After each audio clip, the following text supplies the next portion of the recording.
D'abord, je reviens sur cette mobilité équilibrée dont j'ai parlé ce matin, qui est un des leitmotifs de mon mandat. Je crois que nous devons ne pas nous contenter de cette idée que l'Europe ouverte est une Europe simple. Je crois que la mobilité peut être un enjeu politique et on peut la travailler. On n'est pas obligé de la subir. On n'est pas obligé de subir que les jeunes s'en vont. Évidemment, ce sont des passages un petit peu bizarres, puisque les jeunes sont libres, mais je crois que ce qu'on a discuté aujourd'hui, en particulier dans toutes les remarques dont M. Redman nous a fait part, puisque c'était également en Allemagne, je crois que nous devons nous y atteler en tant que responsables politiques de terrain. Nous devons y être extrêmement vigilants. Une deuxième remarque qui est passée un peu inaperçue ce matin, mais qui m'a beaucoup touché, c'est quand quelqu'un a demandé, je crois que c'était encore M. Redman, est-ce que nous avons encore l'énergie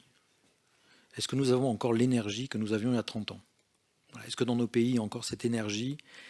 Voilà. Moi, je pense que oui. Je l'ai rappelé, je pense qu'il y a des jeunes, qu'il y a des investisseurs. Je vous ai expliqué ces bons signes de jeunes Français qui vont investir en Macédoine, qui vont investir en Roumanie, qui partent avec pas grand-chose et qui réussissent souvent, et puis qui, quand ils réussissent pas, s'enrichissent. Puisque les Croates nous l'ont rappelé, c'est le processus qui fait grandir aussi, c'est pas uniquement le résultat. Donc voilà, ça c'est des choses qui me semblent faire partie du storytelling que Gordana nous a beaucoup vanté et auquel je crois beaucoup. Et je crois que nous pouvons, nous, à notre niveau et dans nos responsabilités, je ne suis qu'un député français sur 577.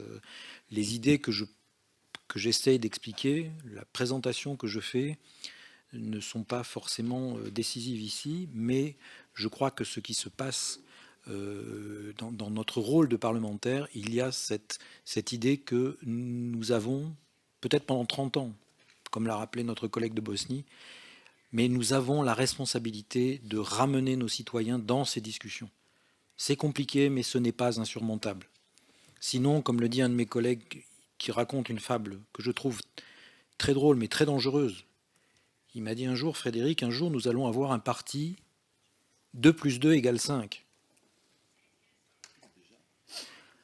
Et ce parti, au bout de 2 ans, aura des électeurs et au bout de 4 ans, aura des élus.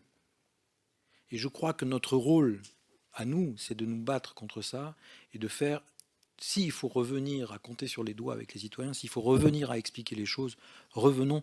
C'est nous qui devons le faire, ce ne sont pas nos gouvernements. Parce que si ce n'est pas nous qui le faisons, ce sera des gens qui l'utiliseront et qui le manipuleront. Et je finirai sur des questions qui me semblent très importantes pour le territoire que je représente. On a parlé d'abandon. Voilà, qui abandonne qui en ce moment? Qui abandonne qui dans les histoires que nous vivons? Et je n'arrive pas, moi, à me sentir d'un côté et pas de l'autre. Voilà, donc un moment tout à l'heure, je vous ai dit, je ne sais plus si je dois dire nous ou vous. Et je crois que c'est quelque chose que nous devons préserver et qui est certainement la richesse de ce que nous représentons autour de cette table aujourd'hui. Voilà, on a parlé de disputes ce matin, les gens n'étaient pas contents, je trouve que c'est bien de savoir se disputer, je vais le dire comme ça, de savoir ne pas être d'accord. Et enfin, je me tourne vers la Konrad, vers Nino et vers la Konrad Adenauer Stiftung, qu'encore une fois je remercie. Vous savez que nous, parlementaires, nous ne sommes pas très très riches et que nous n'avons pas tous les moyens. Et je rends grâce vraiment d'abord à ce système allemand qui considère que l'éducation du citoyen, ça doit être payé et bien payé. Vous avez un système de fondation que j'apprécie beaucoup. Et puis, je souhaite, et j'espère, que cette première rencontre, je dois vous dire que mon équipe et moi, on n'était pas très tranquilles. C'était une idée un peu bizarre quand même qu'on a eue de se dire mais pourquoi est-ce que voilà, j'ai une légitimité qui est originale mais qui est quand même parfois discutable. Et j'espère que cette première rencontre et cette réussite que nous avons eue aujourd'hui, j'espère que nous arriverons à en faire peut-être quelque chose de plus régulier. Voilà, pourquoi pas continuer à Zagreb en mai. Pourquoi pas continuer. Il y a un centenaire le 13 août prochain à Varsovie qui est intéressant aussi à célébrer. Il y a des choses tout au long que nous pouvons rappeler et nous pourrions continuer ce travail et le rendre de plus en plus visible auprès de nos concitoyens qui, il est vrai, parfois oublient ce que représentent mes territoires et les vôtres. Je vous remercie.